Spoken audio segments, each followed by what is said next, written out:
প্রতি বছর সাগর পাড়ি দিয়ে জীবনের ঝুঁকি নিয়ে বহু বাংলাদেশি অবৈধ পথে ইতালি যাওয়ার চেষ্টা করেন। দেশটিতে প্রবেশের ক্ষেত্রে প্রাণহানির খবর পাওয়া যায়। এছাড়া অবৈধ যাত্রাপথে বন্দী হওয়ায় নির্যাতনের শিকার কিংবা দালাল চক্রের খপ্পরে পড়ে ভোগান্তি পোহাতে হয় অনেককেই।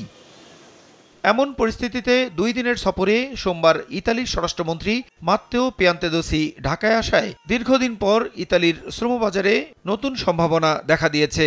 সফরের প্রথম দিন বিকেলে সচিবালয়ে আসেন ইতালির স্বরাষ্ট্রমন্ত্রী। এ সময় তাকে মন্ত্রণালয়ের পক্ষ থেকে গার্ড অব অনার প্রদান করা হয়।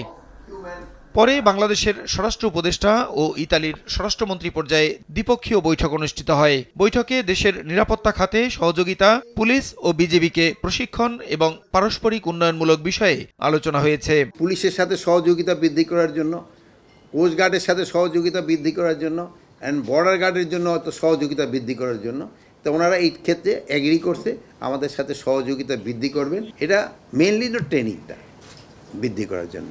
স্বরাষ্ট্র উপদেষ্টা জানান, দেশটিতে নতুন করে বাংলাদেশি কর্মী নেয়ার আগ্রহ দেখিয়েছেন ইতালির স্বরাষ্ট্রমন্ত্রী।